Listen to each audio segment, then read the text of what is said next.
Bien, bonjour à tous. Je remercie beaucoup le comité d'organisation de m'avoir proposé de parler un peu de vidéo-oculographie, ce que je vais faire aujourd'hui, en essayant d'illustrer déjà comment se passe un enregistrement vidéo-oculographique et donc une analyse instrumentale des troubles oculomoteurs, de voir ce que ça peut apporter dans la pratique clinique, en tout cas en l'illustrant avec quelques situations.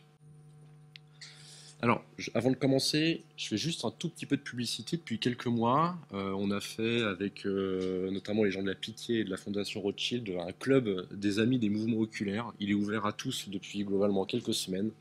On fait une réunion mensuelle autour d'une réunion Teams. Donc si vous souhaitez, si vous êtes intéressé par les mouvements oculaires, n'hésitez pas à m'envoyer un mail.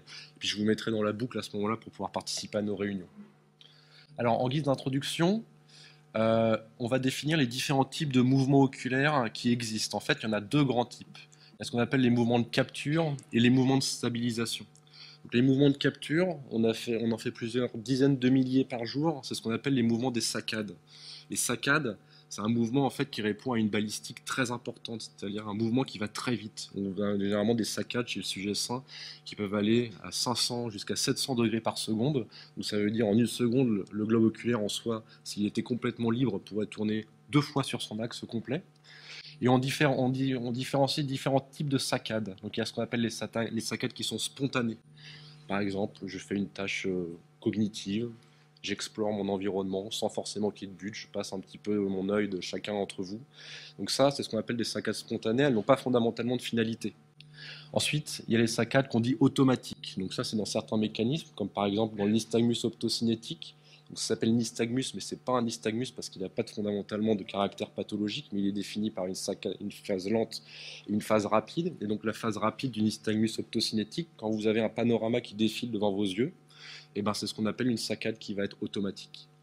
Ensuite, il y a des saccades qui sont volontaires ou des saccades qui sont intentionnelles.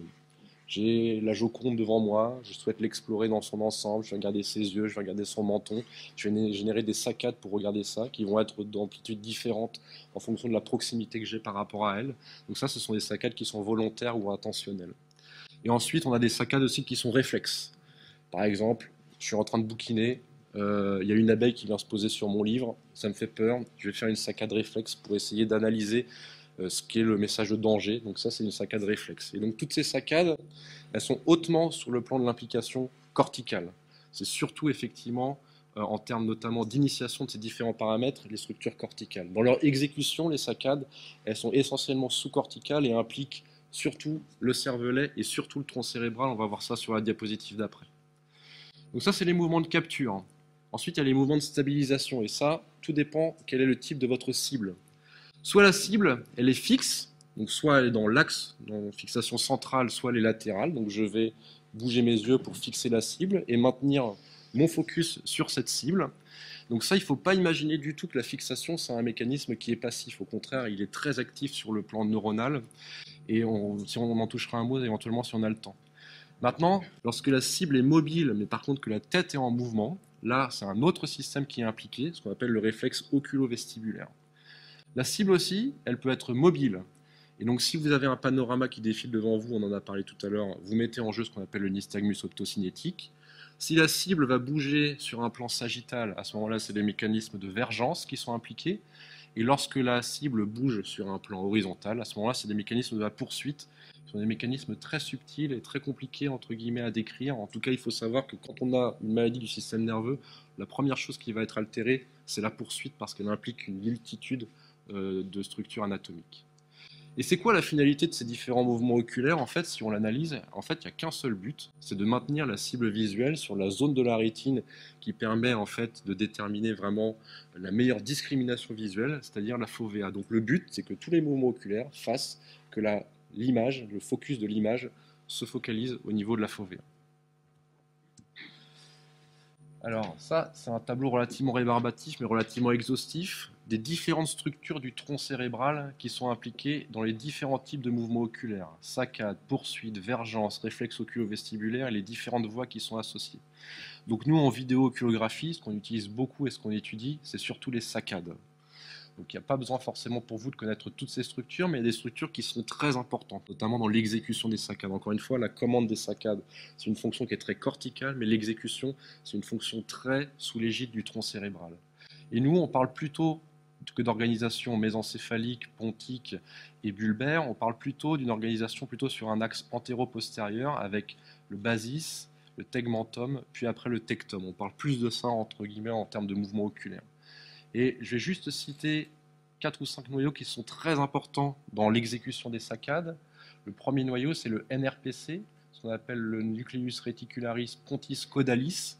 Ça, c'est la structure qu'on appelle la formation réticulée pontique paramédiane, et c'est ce qui contient ce qu'on appelle les neurones excitateurs, les burst neurones qui vont générer les saccades. Donc ces burst neurones, c'est des neurones phasiques qui sont capables de décharger à une fréquence très élevée, jusqu'à 1000 Hz, et donc il va donner toute son énergie, toute sa balistique en fonction de l'amplitude de la saccade horizontale. Pour les saccades verticales, le générateur des saccades avec ses neurones phasiques excitateurs, il se situe au niveau du RIMLF, ce qu'on appelle le noyau rostro-interstitiel du faisceau longitudinal médian, qui est donc au niveau du mésencéphale. Et lorsque cette structure elle est touchée, généralement, vos saccades vont être très altérées, notamment sur leur vitesse. Ensuite, donc ça, c'est les structures plutôt excitatrices. Les structures inhibitrices, parce qu'encore une fois, quand on a un effort de fixation, il faut que ces neurones excitateurs ils soient au repos. À ce moment-là, il y a deux structures qui sont importantes. Pour les saccades verticales, c'est le noyau interstitiel de Caral qui est très important. Et pour les saccades horizontales, c'est le nucleus paragigantocellularis dorsalis qui est très important. Une autre structure qui est à connaître quand on veut faire un petit peu de mouvement oculaire, c'est ce qu'on appelle le colliculus supérieur. Donc ça, le colliculus supérieur, il se situe au niveau du tectum, d'accord, au niveau du tronc. Et ça, c'est vraiment l'interface majeure entre commande au niveau des structures corticales et exécution au niveau des structures sous-corticales. Alors ça, c'est effectivement une illustration un peu schématique de les bases neuronales des saccades. Donc on l'a vu, les saccades, la commande, sont hautement sous l'égide des fonctions corticales, avec différents champs corticaux qui sont impliqués. On parle notamment du champ oculomoteur pariétal, frontal, et certainement aussi un autre qui est important, c'est le préfrontal dorsolatéral. Ils vont avoir des actions différentes sur les saccades, notamment le pariétal, c'est surtout pour le déclenchement des saccades réflexes. Le frontal, c'est surtout pour le déclenchement des saccades intentionnelles. Et en préfrontal dorsolatéral, c'est surtout le champ oculomoteur qui va vous permettre d'inhiber les saccades qui vont être non désirées. Vous avez une structure de relais, généralement au niveau des ganglions de la base, qui ne sont pas toujours utilisées. Il y a des voies directes, des voies hyperdirectes, des voies indirectes qui peuvent être utilisées. Mais quoi qu'il en soit, il y a toujours un relais au niveau du colliculus supérieur, parce qu'au niveau de ce colliculus, il y a vraiment au niveau de son pôle caudal, une cartographie visuelle qui existe, avec une vraie organisation somatotopique, et c'est lui qui va faire l'interface vraiment pour que la saccade soit de bonne qualité. Le cervelet a, comme dans tout mouvement, un rôle bien entendu de rétrocontrôle, mais également d'apprentissage, et c'est lui qui va vraiment préciser la précision des saccades. Et ensuite, une fois que tout a été traité, donc la formation réticulée avec les burst neurones qui vont décharger et qui vont utiliser ce qu'on appelle la voie finale commune, ici pour les saccades horizontales, donc la formation réticulée pontique paramédiane qui projette sur le noyau du 6, puis ensuite sur le noyau contralatéral du 3, et qui va vous générer un mouvement de saccade, soit à gauche, soit à droite. Alors maintenant, je vais vous présenter un peu ce que c'est que la vidéo oculographie, comment se passe un enregistrement des mouvements oculaires. Donc ça, c'est le dispositif qui est utilisé. Donc on a en fait une caméra. Donc aujourd'hui, les dispositifs de eye tracking, c'est des dispositifs qui utilisent des caméras généralement à très haute résolution.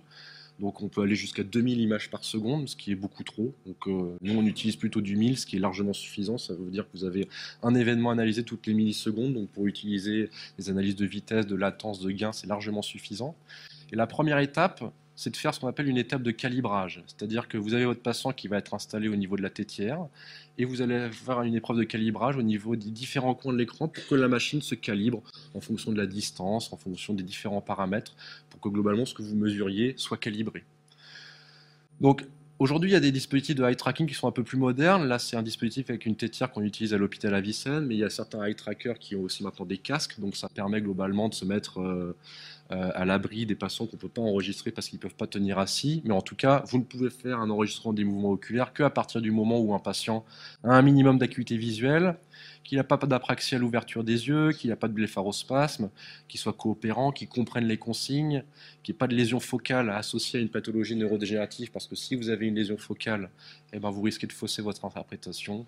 Il faut que la pièce soit au calme, qu'on ne soit pas embêté. Il faut éviter le maquillage parce que ça peut générer des artefacts de captation pupillaire. Et donc ça, c'est notre interface d'analyse, du moins un type d'interface. Donc vous avez votre patient qui est installé, idéalement il faut que le nez soit parfaitement symétrique, vous avez la captation de ses yeux. Il y a deux choses qui sont importantes, donc après avoir mis au point votre caméra, vous allez capter la pupille, et un autre élément qui est important, c'est ce qu'on appelle le reflet cornéen. Et en fait, votre dispositif de eye tracking, il va faire qu'une seule chose au cours de l'enregistrement, c'est mesurer l'angulation du mouvement pupillaire, qui lui va bouger avec le globe oculaire, alors que le reflet cornéen va rester fixe. Donc en fait, l'enregistrement du mouvement oculaire va avoir pour but que de mesurer les différences d'angle qui vont se développer avec le temps, donc toutes les millisecondes, quand on a une caméra à 1000 Hz, entre cette captation pupillaire et le reflet cornéen. Donc ça, c'est un exemple d'un type de paradigme qu'on utilise quand on fait un enregistrement des mouvements oculaires, notamment pour analyser les saccades horizontales. Donc quand on fait une saccade horizontale, on demande au patient de regarder différentes cibles à 3 endroits de l'écran, au centre, à gauche, au centre, à droite, au centre.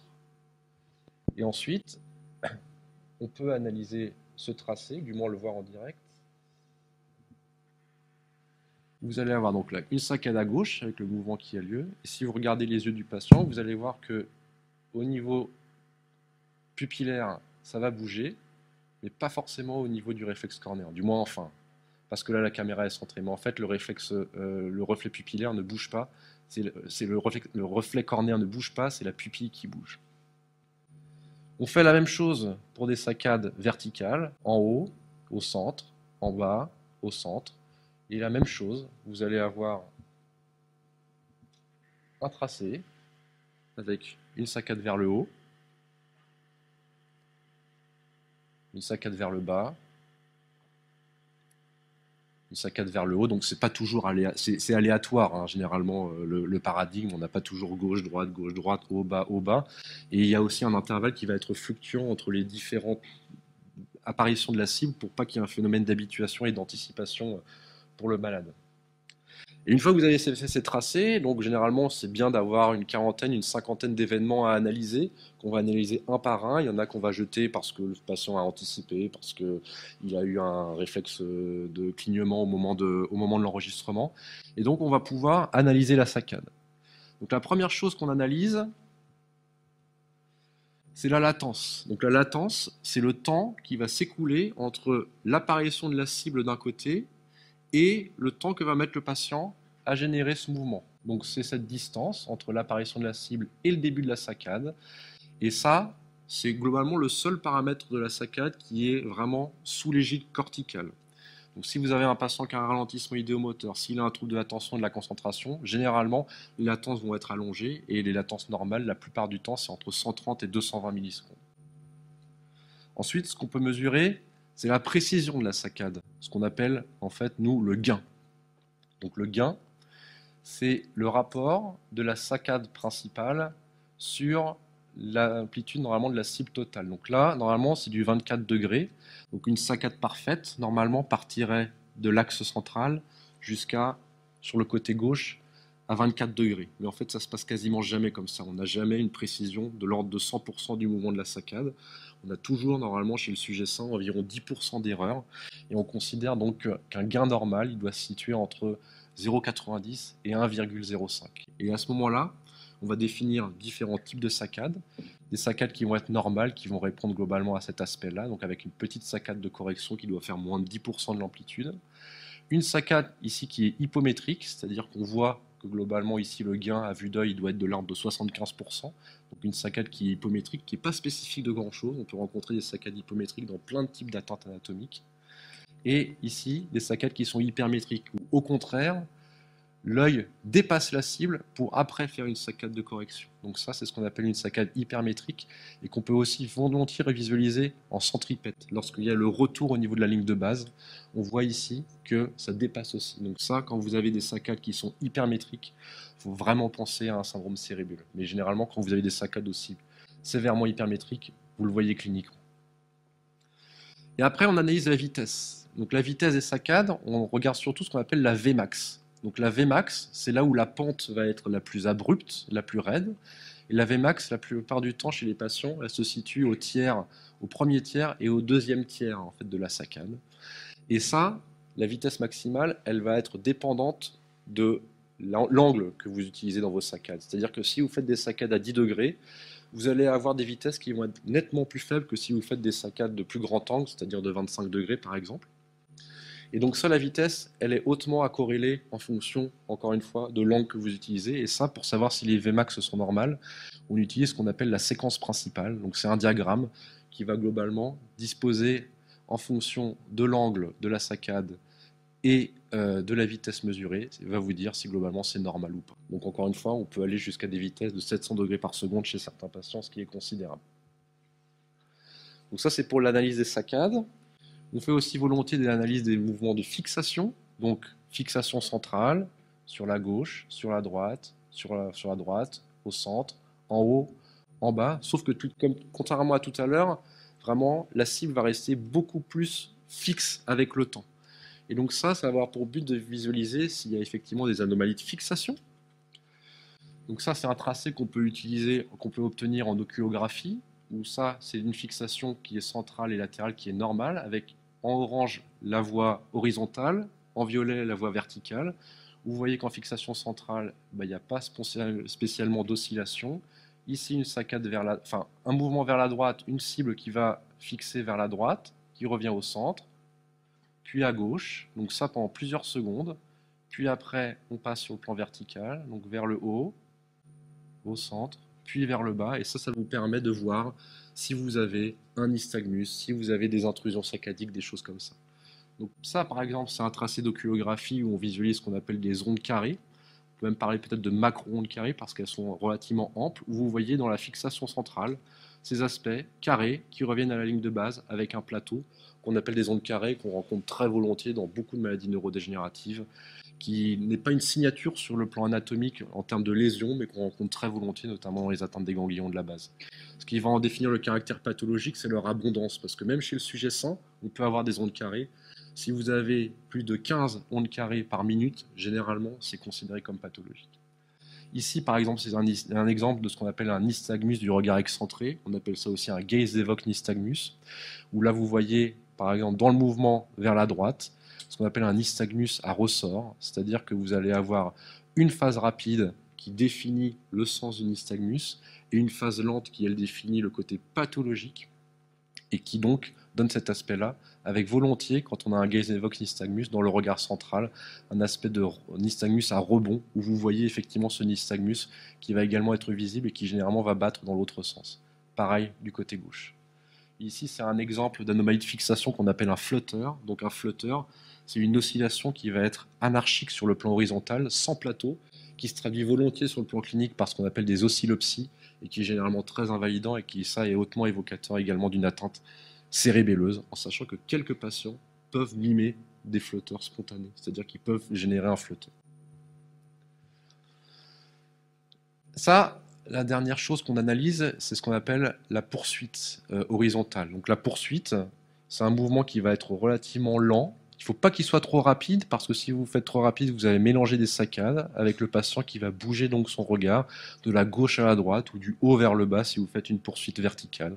C'est quelque chose qu'on utilise aussi pour étudier. Donc je vous l'ai dit tout à l'heure, la poursuite, c'est une fonction qui est très fragile. Donc chez le sujet sain, on a la plupart du temps un aspect parfaitement sinusoïde comme ça, et on a très volontiers, chez beaucoup de patients, dès qu'ils sont un peu vieillissants, une poursuite qui devient volontiers un peu saccadée comme ça, voire très saccadée, qui peut prendre parfois des aspects de pyramide Inca. Donc ça, c'est des poursuites qui sont très saccadées et qu'on peut éventuellement visualiser en oculographie.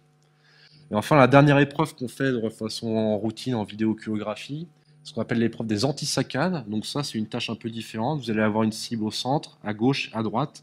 Le patient doit inhiber la saccade spontanée, c'est-à-dire qu'il doit spontanément aller de l'autre côté.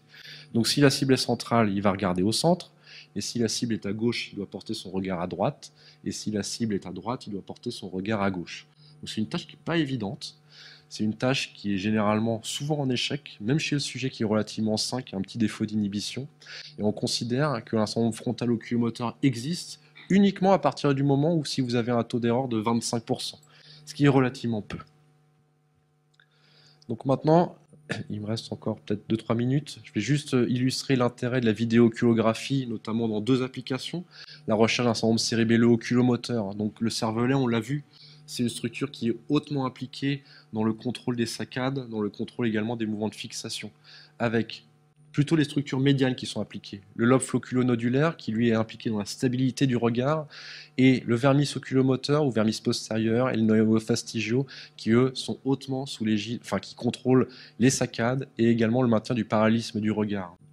Donc notamment, il faut savoir que quand vous avez un doute sur un syndrome cérébelleux, posez toujours la question au patient s'il a une diplopie, parce que souvent le fait d'avoir une diplopie non paralytique, c'est un mode d'entrée dans un syndrome cérébelleux.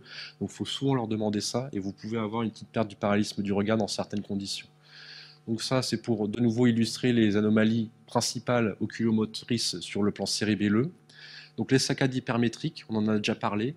Les ondes carrées, quand elles sont en quantité très abondante, surtout les macro-ondes carrées, c'est-à-dire donc les ondes carrées, on les définit normalement par une oscillation d'amplitude généralement inférieure à 3 degrés. Les macro-ondes carrées, c'est plutôt entre 3 et 5 degrés. Donc ça, macro-ondes carrées, très spécifique d'une atteinte cérébelleuse. Les oscillations macrosaccadiques, avec toujours des plateaux, mais sans retour à la ligne de base. Et les flotteurs, donc encore une fois, des oscillations sans plateau sur le plan horizontal. Et dans sa forme ultime, on parle d'obsoclonus, quand les mouvements sont complètement anarchiques à la fois sur le plan vertical et sur le plan horizontal. On a parlé également des nystagmus du regard excentré, donc avec ici de nouveau ce nystagmus à ressort et donc l'aspect de nystagmus à rebond qui est également très caractéristique d'une atteinte cérébelleuse. Donc d'autres atteintes cérébelleuses très classiques, le nystagmus battant vers le bas, donc ce qu'on appelle le downbeat nystagmus, qui peut disparaître à la fixation. Il ne faut pas hésiter à demander à vos patients de regarder dans le vague quand vous les examinez sur le plan oculomoteur. Et on peut des fois les démasquer par différentes manœuvres sensibilisatrices. L'hyperpnée, le head shaking test, donc il faut globalement secouer la tête 30 secondes comme ça, vous ouvrez les yeux, vous allez voir parfois un downbeat nystagmus. La convergence également qui peut démasquer le downbeat, et la manœuvre de Valsalva qui peut également le décompenser. Une autre anomalie oculomotrice qui ne se voit pas forcément toujours en clinique courante, mais qui peut se voir en vidéoculographie, c'est la skew deviation alternante, avec un paralysme du regard qui est respecté dans le regard axial. Mais lorsque vous allez porter votre regard en adduction, vous allez avoir une hypotropie de l'œil en adduction et généralement une hypertropie de l'œil en abduction, et l'inverse est vrai. Donc ça, c'est généralement très en faveur d'une atteinte cérébelleuse. Et le nystagmus alternant périodique également, qui est une autre entité qui est très rare, qui lui a un nystagmus purement horizontal, qui est hautement évocateur d'une atteinte du nodulus, et qui lui a la particularité de changer de direction toutes les 120 secondes. C'est-à-dire qu'au bout de 2 minutes, si vous regardez un nystagmus alternant périodique, il va battre d'un côté, et puis 2 minutes plus tard, il va battre de l'autre côté. Donc ça peut être important de regarder les patients très longtemps, notamment dans les nystagmus alternants périodiques qui peuvent se rencontrer normalement dans les malformations de Chiari, notamment par atteinte irritative du nodulus. Et enfin, je termine juste par quelques illustrations pour les syndromes parkinsoniens atypiques, parce que c'est quand même le gros type d'enregistrement qu'on fait à l'hôpital Avicenne. Donc, l'enregistrement vidéo-oculographique, ça nous permet parfois de faire la discrimination dans un faisceau d'arguments avec d'autres examens paracliniques pour certains types de syndromes parkinsoniens atypiques. Donc, par exemple, dans la paralysie supranucléaire progressive, c'est connu qu'on a une atteinte diffuse, et notamment du mésencéphale. On a vu que le mésencéphale, c'est le siège de la formation réticulée mésencéphalique et notamment du RIMLF, donc le faisceau rostro-interstitiel du faisceau longitudinal médian. Et donc ça, généralement, quand il est touché, on a vu les vitesses des saccades verticales vont être très abaissées. Mais dans le même titre, comme c'est une maladie diffuse, on a une atteinte du pont, donc notamment la poursuite qui va être très saccadée, avec vraiment un aspect de pyramide Inca, les ganglions de la base qui vont volontiers donner des ondes carrées, le champ oculomoteur frontal et le champ oculomoteur frontal qui va allonger les latences, le champ oculomoteur préfrontal dorsolatéral qui lui va donner un score des antisaccades qui va être pathologique. Dans la dégénérescence corticobasale, ce qu'on va surtout visualiser, c'est ce qu'on appelle un syndrome pariétal-oculomoteur, avec donc une atteinte prédominante au niveau du champ oculomoteur pariétal qui va significativement allonger les latences de façon asymétrique en fonction du côté qui est touché et qui va donner aussi des saccades très hypométriques. Donc quand vraiment vous avez une asymétrie des latences, on pense surtout au syndrome de dégénérescence corticobasale. Et dans l'atrophie multisystématisée de type C, bah, c'est surtout les arguments pour les atteintes de la lignée cérébelleuse qu'on va rechercher, qu'on a déjà évoqué. Hypermétrie, poursuite saccadée, downbeat, gaze et vox nystagmus. Et donc ça, c'est un tableau un peu récapitulatif qui vous donne tout le type d'atteinte oculomotrice qu'on va avoir dans les syndromes parkinsoniens atypiques, en sachant que l'enregistrement oculomoteur, il ne permet pas de faire le distinguo entre maladie de Parkinson et AMS de type P. Encore une fois, ce n'est pas le diagnostic, ce n'est pas la vidéo oculographie qui va vous donner vraiment est-ce que c'était le diagnostic ou un autre, mais du moins c'est une aide et ça peut vous donner éventuellement un profil évocateur qui peut vous guider sur l'appli clinique. En tout cas, c'est un examen qui ne trouve sa pertinence que lorsqu'on le fait tôt dans l'histoire d'un patient. Si vous faites un enregistrement oculomoteur à un patient qui a 3 ans de PSP, ça ne va pas vous permettre de faire la distinction entre un patient qui a 3 ans de DCB derrière lui, etc. Donc vraiment faire les diagnostics oculomoteurs relativement tôt, quitte à les refaire un an plus tard pour voir s'il y a une évolution et un suivi. Donc voilà, j'en ai terminé. J'espère que vous avoir convaincu de l'intérêt de l'examen oculomoteur. Je vous ai expliqué quelques applications. Il y a également d'autres applications si on veut analyser plus finement certains types de nystagmus. Il y a quelques applications qui vont peut-être émerger dans les troubles neurologiques fonctionnels. On va voir ça. Mais en tout cas, n'hésitez pas à demander des enregistrements oculomoteurs à vos patients. Je vous remercie.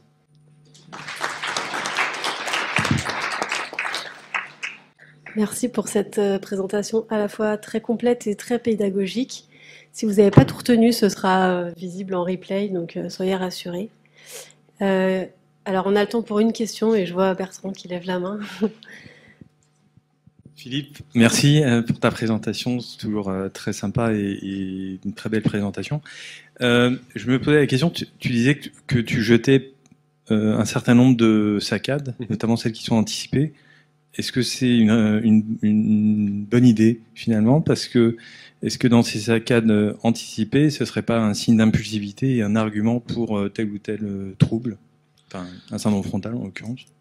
En fait, on se donne une impression sur globalement l'ensemble des saccades. C'est-à-dire que si, par exemple, tu vas avoir une saccade qui va être très brève en termes de latence, par exemple, qui va durer 80 millisecondes, ce qu'on appelle une express saccade, en fait, ça va fausser un peu toute ton analyse, parce qu'en fait, on l'a vu, c'est quand même malgré tout la planification et la programmation, elle est sous l'égide corticale, et il y a besoin quand même d'avoir un certain temps de traitement. Donc, par exemple, une saccade qui va être une express saccade, la plupart du temps, en fait, elle va être très hypométrique par rapport aux autres. Donc si par exemple tu as un patient qui a des saccades la plupart du temps avec une latence à 200 millisecondes et que tu vois globalement que elle n'est pas hypométrique, elle est globalement normale, alors que sur les quelques événements où il va faire une express saccade, et ben là, il va être hypométrique, généralement on les met de côté. Parce qu'en fait, ça va fausser ton analyse globale, et malgré tout, tu as beaucoup d'événements qui peuvent être quand même malgré tout faussés par un artefact de réflexe, le clignement. Donc on aime bien analyser le plus d'éléments possible, mais quand on a l'impression qu'ils sont anarchiques et qu'ils ne s'intriguent pas dans les autres, on préfère les jeter. Bon, merci beaucoup.